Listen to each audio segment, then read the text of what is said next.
प्रेरितों के काम 3 उसकी 1 से 8 आयत में लिखा है, पतरस और यूहन्ना तीसरे पहर प्रार्थना के समय चर्च में जा रहे थे और लोग एक जन्म के लंगड़े को ला रहे थे, जिसको वो प्रतिदिन मंदिर के उस द्वार पर जो सुंदर कहलाता है बैठा देते थे कि वो चर्च में जाने आने वाले उसे भीख मांगे। उस भिखारी ने पतरस और यूहन्ना को चर्च में जाते देखा और उससे भीख मांगी। पतरस ने यूहन्ना के साथ उसकी ओर ध्यान से देखकर कहा, हमारी ओर देख। और वह कुछ पाने की आशा से उनकी ओर ताकने लगा। तो पतरस ने कहा, चांदी और सोना तो मेरे पास नहीं है, परंतु जो मेरे पास है वह तुम्हें देता हूं। यीशु मसीह नासरी के नाम से चल फिर। उसने दाहिना हाथ पकड़कर उसे उठाया। उसके पांव और टखनों में तुरंत बल आया। वो उछलकर खड़ा हो गया, चलने फिरने लगा, चलता कूदता प्रभु की स्तुति करता हुआ उस चर्च में गया। वचन कहता है, आज बहुत से लोग चाहते हैं कि उनकी मिनिस्ट्रीज में लंगड़े चलें, उनकी जिंदगियों से भी बड़े बड़े काम हों। जब वो प्रचार करें, उनकी मिनिस्ट्री से भी बड़े बड़े काम हों। लेकिन अगर आप ध्यान से बाइबल पढ़ेंगे तो पतरस और यूहन्ना उस समय लंगड़ा चलाने के लिए या हीलिंग करने के लिए चर्च में नहीं आ रहे थे। वचन कहता है वो प्रार्थना करने के लिए चर्च में जा रहे थे। उनके लिए प्रार्थना इतनी इंपॉर्टेंट थी कि वो घर बैठ के प्रार्थना नहीं करना चाहते थे। वो ऐसे ही उठे कि तीसरा पहर है, चलो प्रार्थना करने के लिए वो घर से निकलते थे। प्रार्थना करने का एक इंपॉर्टेंस, एक महत्वता, एक बड़ा स्थान उनकी लाइफ में था। आज लोग कैसे प्रार्थना करते हैं? मोबाइल ऑन करके, टीवी ऑन करके, बच्चों के साथ,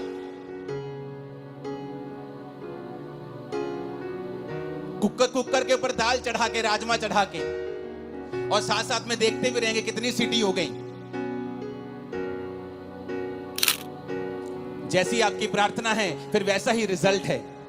टूटी हुई प्रार्थना, बिना फोकस की प्रार्थना और टूटी हुई जिंदगी और टूटा हुआ रिजल्ट, चाहे वो सेवकाई में हो चाहे वो लाइफ में हो। इधर वो जा रहे हैं, कहां? चलो आओ चर्च में चले, तीसरे में प्रार्थना करने के लिए। कहां है? चलो 5 किलोमीटर, चलो चलते हैं चर्च में प्रार्थना करने के लिए।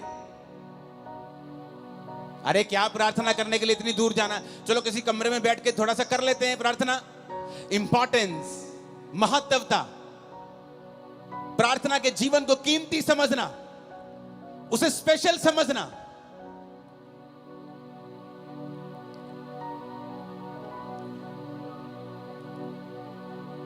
अफ्रीका की जाके हिस्ट्री देखो, जिन पास्टर्स ने उन्हें बदला है, वो अपनी जिंदगी में 90-92% अपना पैसा परमेश्वर को देते, सिर्फ 8% रखते थे अपने पास। 14 घंटे रोज प्रार्थना करते थे और बोलते थे कि जिस पास्टर की प्रार्थना 8 घंटे से कम है, वो अपने आप को फुल टाइम पास्टर बोलना बंद कर दे।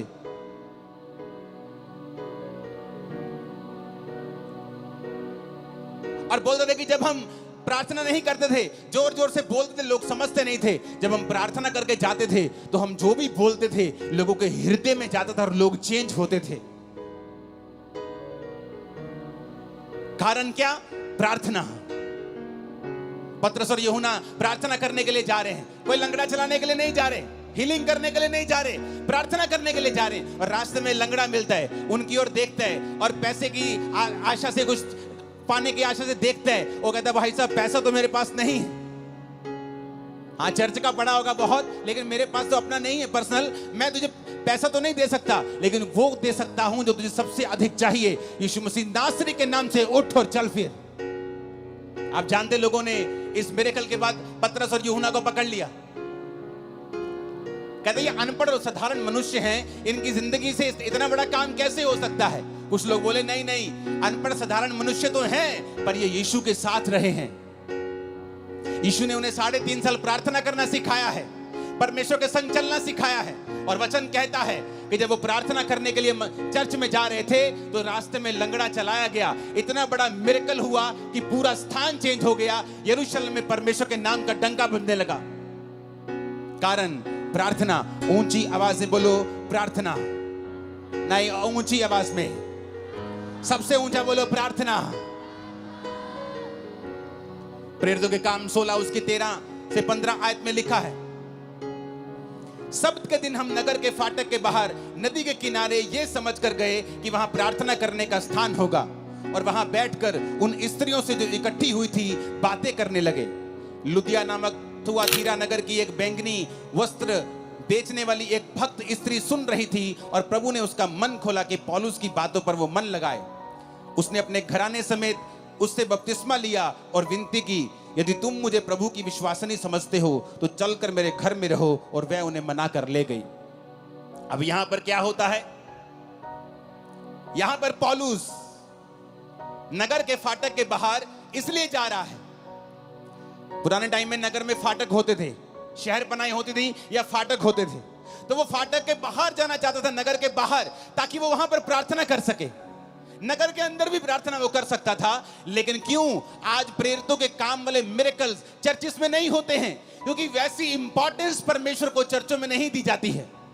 पास्टर्स की लाइफ में भी वैसी इंपॉर्टेंस प्रार्थना की नहीं रही जैसे प्रेरितों के टाइम में हुआ करती थी। वो प्रार्थना किसी घर में भी कर सकते थे, लेकिन बाइबल कहती शाम को स्पेशल वो उठे गए नगर से बाहर। तब ऐसा भी नहीं था कि गाड़ियां थी, बड़ी बड़ी गाड़ियां थी कि 10 मिनट लगेंगे, चलो गाड़ी में चलते हैं। चल के जाते थे, गधों पे जाते थे, घोड़ों पे जाते थे लोग। तो वचन कहता है कि वो नगर के फाटक के बाहर नदी के किनारे ये समझ के गए कि यहां कोई प्रार्थना करने का स्थान होगा। आओ हम कहीं अकेले एकांत में, जहां कोई हमें देखे ना, हम बैठकर परमेश्वर के सामने प्रार्थना कर सकें। पौलुस को किसी चीज की जरूरत नहीं थी, कोई उसको बीमारी नहीं थी, उसको कोई बरकत नहीं चाहिए थी, लेकिन परमेश्वर के साथ एक रिलेशनशिप, प्रभु के साथ एक संबंध, प्रार्थना उसका रिजल्ट है कि जब आप परमेश्वर के साथ जुड़ जाते हैं, आप रोज उसके साथ समय बिताना चाहते हैं। और वो जा रहा है नगर के बाहर, और नगर के बाहर नदी के किनारे कि यहाँ कोई प्रार्थना करने का स्थान होगा। और वहां पर उसे एक औरत मिलती है जो बहुत अमीर थी, बहुत ही ऐसी औरत जिसका समाज में एक प्रभाव था। और वो परमेश्वर के वचन जब वो बातें करने लगता है, ये समझ गया कि यहाँ कोई नहीं होगा, लेकिन वहां पे बहुत सी औरतें होती हैं। तो पौलुस प्रचार करने लगता है और वो औरत भी ध्यान से सुनने लगती है। और जैसे जैसे वो सुनने लगती है, परमेश्वर का आत्मा उसे छूता है, और जब उसको छूता है उसका घराना और वो बपतिस्मा लेने लगते हैं, और बपतिस्मा लेके पौलुस को अपने घर ले जाते हैं। हमें क्या शिक्षा मिलती है यहां से? कि पौलुस भी प्रचार करने के लिए वहां नहीं गया, पौलुस भी प्रार्थना करने के लिए वहां जा रहा था। लेकिन जब वो प्रार्थना करने के लिए वहां जा रहा था, तो वहां उसे प्रचार करने का मौका मिला। पतरस भी प्रार्थना करने के लिए चर्च में जा रहा था, लेकिन वहां उसे चंगाई करने का मौका मिला। तो हम क्या देखते हैं? वो सेवकाइयां जिनकी सेवकाइयों से ज्यादा हीलिंग्स होती हैं, और रूहें भी उन्हीं सेवकाइयों में बचती हैं जिन्होंने प्रार्थना को प्रथम स्थान दिया हुआ है, जिनकी जिंदगी में प्रार्थना प्रथम स्थान के ऊपर है। जो लंगड़ा चलाने के लिए प्रार्थना नहीं कर रहे, वो प्रार्थना करने के परमेश्वर के सामने उन्हें जाना है। वो प्रचार करने के लिए बाइबल नहीं पढ़ रहे, वो पढ़ रहे हैं क्योंकि परमेश्वर के साथ उन्हें समय बिताना है। और प्रार्थना करने के लिए नदी के किनारे कहीं बाहर जा रहा है, और परमेश्वर उसे वहां पर मौका देता है कि वो प्रीच करे। यानी रूहें भी प्रार्थना करने का रिजल्ट है, रूहें बचना, और चंगाई भी प्रार्थना करने वाली मिनिस्ट्री का ही रिजल्ट है। आज हम भूल चुके हैं। एज ए बिलीवर हमारा पहला काम है परमेश्वर के सामने रोज जाना और प्रार्थना करना, क्योंकि शैतान कुछ भी करेगा, आपकी प्रार्थना के जीवन को वो खत्म करने की कोशिश करेगा। क्योंकि जिस दिन आपकी प्रार्थना लग गई, प्रार्थना में ब्रेक लग गई, उस दिन जीसस से आपकी ब्रेक लग गई। A break in prayer, a break in Jesus. प्रार्थना में ब्रेक का मतलब है जीसस से ब्रेक लग जाना। हालेलुया। अगर आपको वीडियो अच्छी लगी तो वीडियो को लाइक करें, शेयर करें, और ऐसी और अंकुरों में मिस्टेक रिलेटिव देखने के लिए आप हमारे चैनल सब्सक्राइब कर सकते हैं। और विश्वास है कि आपको वीडियो अच्छी लगेगी और इस वीडियो से ब्लेस होंगे। सबको जय मसीह की। God bless you.